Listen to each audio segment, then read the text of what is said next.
안녕하세요. 저는 올해로 2년차 유치원 교사이고 현재 만 4세 파란하늘반의 담임을 맡고 있습니다. 2019 개정 누리과정이 시행된 이후 참 많은 고민을 가지고 계시죠? 저는 그 중에서도 유아의 놀이를 지원하기 위한 놀이 환경과 공간에 대한 이야기를 나누고자 합니다. 저도 개정누리과정 연수도 듣고 교육과정 공부도 했지만 막상 새학기 교실 환경 구성을 하려고 하니 막막하기만 했습니다. 여러 날 고민하다가 우선 기존의 흥미 영역을 기준으로 놀이 공간을 배치하고 유아들의 놀이가 어떻게 이루어지는지 관찰하기로 하였습니다. 제가 맡은 만 4세 파란하늘반 교실의 새학기 첫 모습입니다. 기본적인 놀이 공간을 배치한 후 파란 하늘반에 어울리는 색을 담아 천과 허니콤볼 등으로 꾸며보았습니다. 교실 배치도는 다음과 같습니다.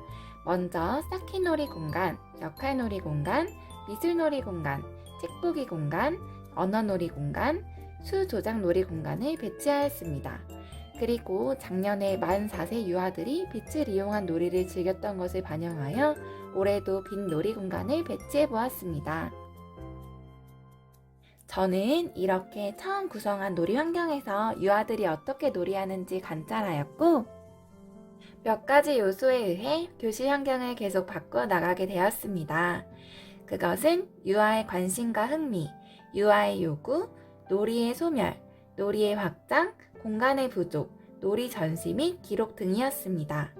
다음은 제가 약 2달 동안 관찰을 통하여 다양한 이유로 놀이 환경과 공간을 바꿔 나간 이야기입니다.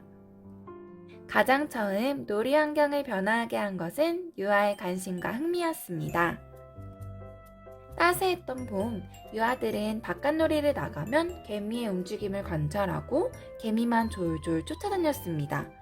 그리고 개미를 교실로 데리고 와서 관찰하기를 원했습니다. 그래서 저는 곤충 관찰동을 지원하였고 유아들은 교실에서 개미를 관찰하며 개미는 무엇을 먹고 살지, 어디에 살지 등 개미에 대한 궁금증을 가지기 시작했습니다. 이에 교사는 유아들이 스스로 개미에 대한 궁금증을 해결할 수 있는 공간을 만들어주기로 하였습니다.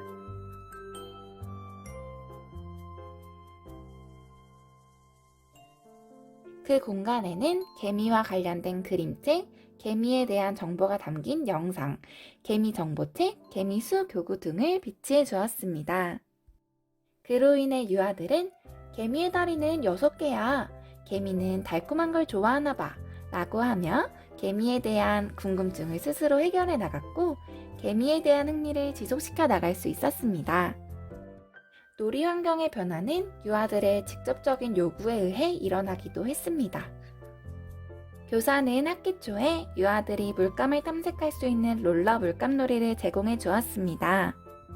그런데 어떤 유아들은 롤러 물감놀이에 관심을 갖기보다는 미술장에 있던 종이컵에 물을 담은 후 교사가 제공한 물감을 나무막대로 떠서 종이컵에 넣고 물감을 섞으며 색의 변화를 관찰합니다. 유아는 자신이 만든 색깔물을 친구에게 보여주었고 다른 유아들도 색깔물을 만들기 시작했습니다. 교사는 유아들이 색혼합에 관심이 있다는 것을 관찰하고 위에서만 색을 볼 수 있는 색 종이컵 대신 투명한 플라스틱 통을 바구니에 담아 미술놀이 공간에 지원하였습니다. 그렇게 하니 자신이 만든 색을 쉽게 관찰할 수 있게 되었고 색깔물을 보관하기도 쉬워졌습니다. 교사는 이렇게 유아들이 만든 색깔물을 미술놀이 공간에 심미적으로 전시하려고 생각했습니다. 그런데 유아가 먼저 색깔물병을 역할놀이 공간으로 가져가 주스가게 놀이를 하고 싶다고 요청을 합니다. 교사는 색깔물 만들기를 지원하는 것에 초점을 두었지만 유아들은 색깔물 만들기를 새로운 놀이로 확장시켜 나갔습니다. 다음날 교사는 유아들의 흥미를 지원하기 위해 물이 흐르지 않게 플라스틱 뚜껑을 글루건으로 고정한 후 유아들의 의견에 따라 색깔물로 주스가게 놀이를 할 수 있도록 색 물병을 역할놀이 공간에 비치하였습니다. 그랬더니 유아들은 교사에게 다가와 왜 뚜껑이 열리지 않냐며 불만을 이야기하였습니다. 유아들이 원한 건 진짜 색깔물을 섞고 따르며 주스를 만들어 파는 놀이였습니다.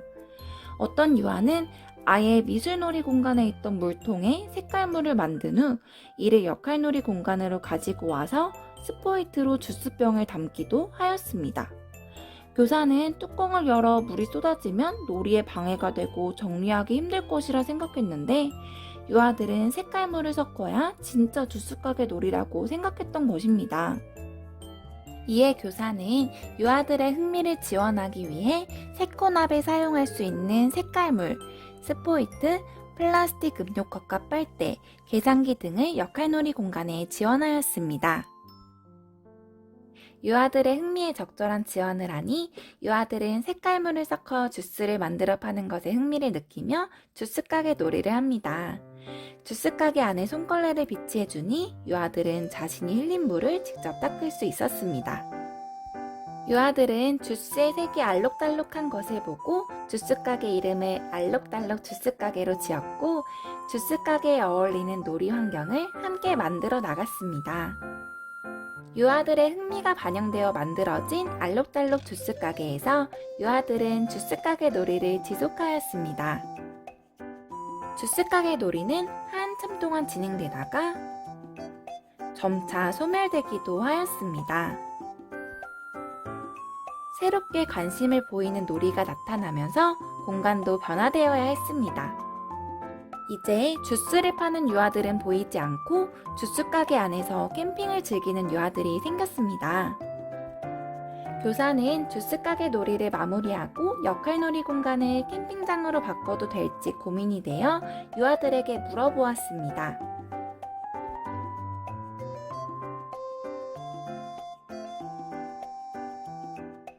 유아들과 캠핑에 대한 경험, 캠핑장에 필요한 것 등에 대해 이야기를 나누었고 교사는 유아들이 이야기한 텐트, 캠핑 음식, 캠핑카, 캠핑 의자, 돗자리 등을 자료실에서 찾아 교실에 비치해 주었습니다. 유아들의 캠핑에 대한 흥미에 적절한 환경을 지원해 주니 유아들은 더욱 흥미롭게 캠핑놀이를 즐깁니다. 캠핑놀이가 지속되며 유아들은 친구들과 교실 밖으로 캠핑을 떠나고 싶어 했고 놀이가 확장되며 유아들은 교실 밖으로 나가게 되었습니다. 감염병과 우천 등 다양한 상황을 고려하여 신체활동실에서 파란 하늘밤 만에 신나는 캠핑을 즐겨보았습니다. 한편 교실에서 간단한 구슬길을 만들던 유아들이 점점 긴 구슬길을 만들기 시작하며 교실이 좁다고 이야기했고 유아들의 의견에 따라 계단과 복도에 나가 구슬이 멀리 굴러갈 수 있는 긴 구슬길을 만들어 보았습니다. 그리고 교실에서 부메랑을 만든 후 복도에서 날려보며 부메랑 멀리 날리기를 즐깁니다. 하지만 부메랑을 던지는 시점이 유아마다 다르니 누구의 부메랑이 더 멀리 나갔는지 알기 어려웠습니다. 교사는 정확한 거리 비교를 위해 출발 지점을 종이 테이프로 표시해 주었습니다. 그랬더니 유아들은 출발선에 서서 부메랑을 던졌고 누구의 부메랑이 더 멀리 날아갔는지 비교해 볼 수 있었습니다. 때로는 한 공간에서 두 가지 놀이가 동시에 일어나며 놀이 공간이 부족해서 놀이 환경에 변화가 필요하기도 했습니다. 몇 명의 유아가 캠핑장에서 색깔물을 섞으며 놀이합니다. 끝난 줄 알았던 주스 가게 놀이가 다시 시작된 걸까요?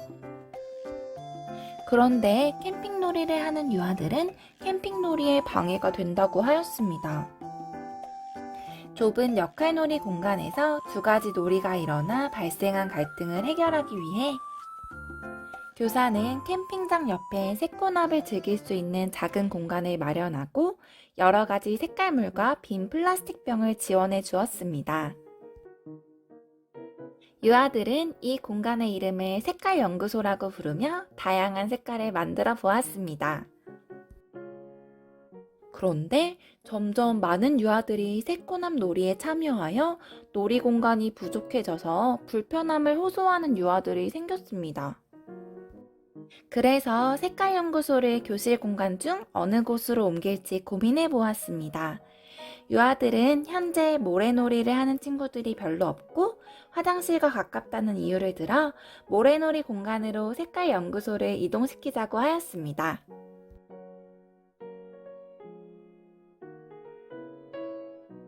그렇게 하니 유아들은 넓은 공간에서 다양한 색깔을 마음껏 만들어 볼 수 있었고, 색이 다양해지니 색깔별로 비교하는 것도 더욱 재미있어졌습니다. 공간의 변화는 유아들의 놀이를 전시, 기록하고자 할 때도 일어났습니다. 작년까지 교실 앞 복도 벽면은 생활주제 전개 과정을 담는 패널을 교사가 제작하여 부착하는 곳이었습니다.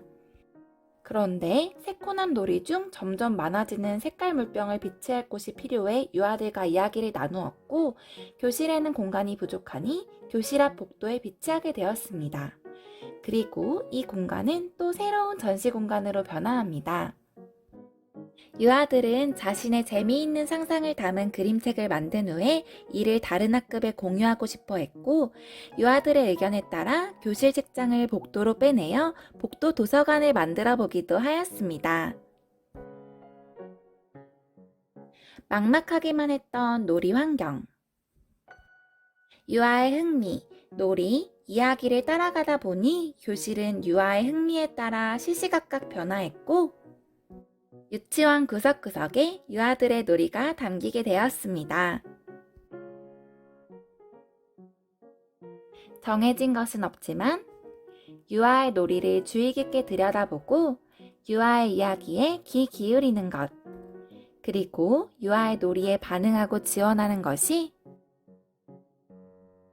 놀이 환경 구성 시 가장 중요한 요소가 아닐까 싶습니다. 지금까지 유아들의 놀이를 지원하기 위해 놀이 환경과 공간을 변화시킨 저의 이야기였습니다. 그리고 지금도 반짝이는 유아들의 생각과 놀이를 지원하기 위해 놀이 환경은 계속 변화되고 있습니다. 저의 이야기가 조금이나마 도움이 되셨기를 바라며 시청해주셔서 감사합니다.